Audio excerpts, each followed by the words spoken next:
fact-checking existe depuis longtemps, mais pas de manière aussi revendiquée et labellisée. En tout cas, dans les médias francophones, c'est quelque chose d'assez récent. Dans les médias belges, encore plus. Les règles sont assez simples. La première, c'est d'absolument citer toutes les sources. On se rend compte trop souvent dans les articles de presse que, ben voilà, on va juste faire confiance à ce que nous a dit un interviewé. Il y a plein de raisons à ça. On n'a pas le temps, on n'a pas la place, on nous demande de réagir vite. Le fact-checking a le luxe de pouvoir prendre un peu plus de temps et du coup, en contrepartie, il faut aller au fond de tout. Dès qu'un interviewé dit quelque chose, il faut le recontextualiser, idéalement préciser toutes les fonctions et les rôles joués par cet interviewé. Dès qu'on assume, on affirme quelque chose, il y a un hyperlien qui est là. Et donc, c'est un format qui est fondamentalement digital parce que le lecteur doit pouvoir refaire lui-même tout le travail journalistique. L'idée de la démarche, c'est vraiment de réimpliquer le lecteur pour, quelque part, dévoiler les dessous de notre travail. Créer un label fact-checking, c'est très bien. Ça ne veut pas dire « regardez comme nous, on travaille bien ». C'est juste apporter une toute petite méthode journalistique qui reviendrait stricto sensu aux faits et essayer de fournir un certain nombre d'articles là-dessus sur des sujets qui seraient pertinents. La première chose à mettre en place, c'était de faire remonter l'information jusqu'à nous. On travaille dans une rédaction, on a plein de spécialistes de plein de sujets, politiques, sanitaires et autres. Et donc, ce qui a pris un peu de temps, mais qui est fondamental aujourd'hui, c'est que ces journalistes aient le réflexe de dire « Tiens, là, j'ai entendu quelque chose qui me paraît incohérent, je vais en parler à la cellule de fact-checking qui va éventuellement se pencher sur la question. » Puis, on en parle en réunion de rédaction. Une fois qu'on part sur un sujet, souvent, on a 3 ou 4 sujets potentiels dans le pipe. Il y a un premier travail qui est vraiment dit de défrichage où Roman, notre journaliste de la revue de fact-checking, lance quelques pistes et là, il y a un premier tri qui se fait. C'est-à-dire qu'assez rapidement, on se rend compte, on voit si une information va être pertinente à fact-checker ou pas. Il pourrait y avoir une tentation, pour faire du clic, de partir de sujets extrêmement racoleurs. Et ça, ce n'est pas très compliqué. Hein. Tout ce qui touche au vaccin ou au testing fonctionne extrêmement bien sur Internet parce que ce sont les sujets qui intéressent les gens depuis bientôt 2 ans. L'important quand on fait ce genre d'exercice, c'est d'abord d'avoir une diversité. Une des exigences est le fait de traiter de plusieurs sujets différents. On a fait des sujets sur le climat, notamment avec la COP26 là, qui vient de se terminer à Glasgow. On sait que c'est des sujets qui ne sont pas du tout attractifs pour les lecteurs. Mais qui sont des sujets importants sur lesquels il y a un gros travail de fact-checking à faire parce qu'énormément d'informations circulent.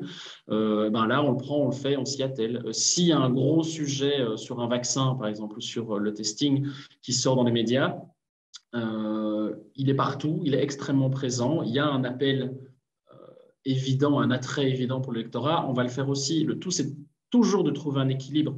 Ça dépasse le cas du fact-checking, c'est le cas pour tous les médias. On sait qu'il y a une tendance, tous les médias doivent se vendre, on est dans une période compliquée pour la presse, il faut avant tout être lu, il faut trouver un équilibre là-dedans. Si on ne fait que des fact-checking sur des sujets passionnants et techniques mais qui ne sont pas lus, on va nous le reprocher. Si on prend que justement des fake news sensationnalistes à mort qui sont faciles à fact-checker, on peut en sortir 10 par mois. C'est très simple, mais on est racoleur et on se tire complètement une balle dans le pied et on fait l'inverse. Le but, avant tout, comme le dit le terme même de fact-checking, c'est de trouver les chiffres et les sources. Souvent, on essaie d'utiliser les intervenants pour recontextualiser les choses. C'est difficile de faire le tour d'une question. On peut multiplier les intervenants et un article n'est pas une étude scientifique en tant que telle et doit rester relativement concis parce que sinon les gens décrochent. Et donc, il faut trouver un équilibre. Essayer de garder une distance par rapport aux propos de chacun sans donner plus d'importance ou de visibilité à l'un ou à l'autre. Ça dépend vraiment des sujets. Pour un sujet comme le nucléaire, par exemple, c'est extrêmement compliqué parce que tout est polarisé. Et donc, les chiffres, les études, les faits, les éléments concrets. Et 2, si on a des intervenants, essayer de trouver le juste milieu pour avoir tous les points de vue possibles, en sachant que ce n'est pas toujours possible à faire. C'est toute la question de la façon dont on aborde une information. Pour moi, questionner ou contredire avec des éléments concrets et avérés ne veut pas dire décrédibiliser. L'élément de base du fact-checking, c'est qu'on ne part que de personnalités publiques. Donc, on ne va pas partir sur ce que dit quelqu'un dans la sphère privée ou un privé de manière générale. C'est une chose. Il ne faut pas oublier que la base du travail journalistique, même si tout ça fait très pompeux dit comme ça, mais c'est quand même de questionner ce qui se dit et les décisions qui sont prises nous concernant. Et donc ça, c'est une chose. On va toujours prendre la phrase ou l'assertion dans son ensemble et on va toujours mettre dans un papier de fact-checking le lien vers l'article, le communiqué, la vidéo dans laquelle la personnalité publique s'est exprimée.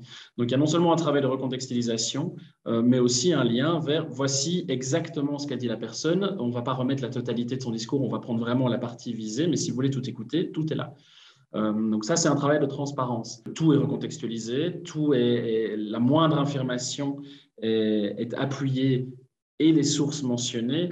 À partir de là, il n'y a pas de décrédibilisation. Ce qui décrédibiliserait la personne, et surtout nous-mêmes, en faisant du fact-checking, ce serait d'affirmer des choses sans les démontrer. Le fact-checking a justement pour but de faire l'inverse, c'est-à-dire de dire, voilà, quelqu'un dit ça, dans quel contexte, pourquoi, comment, quelle est sa fonction, et que sait-on à côté de ça? Quels sont, en fait, qu'est-ce qui est factuellement démontrable, qu'est-ce qui est en question, qu'est-ce qui est vrai ou non là-dedans, ou qu'est-ce qui doit être nuancé? Ça, c'est la démarche. Le but n'est pas du tout d'aller démolir ou critiquer quelqu'un. Le but est de prendre une phrase, quelle que soit la source de cette phrase, ou un chiffre ou une étude quelconque, et de revenir à la base.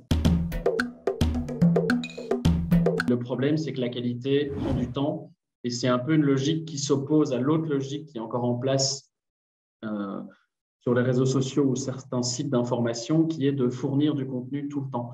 Donc oui, il y a une seule personne qui bosse à temps plein et donc je dirais qu'on arrive en moyenne à 3 ou 4 fact-checking par mois, mais on ne s'est mis aucun objectif chiffré pour justement rester sur la qualité et se donner le temps d'arriver vraiment à quelque chose qui apporte une plus-value d'information.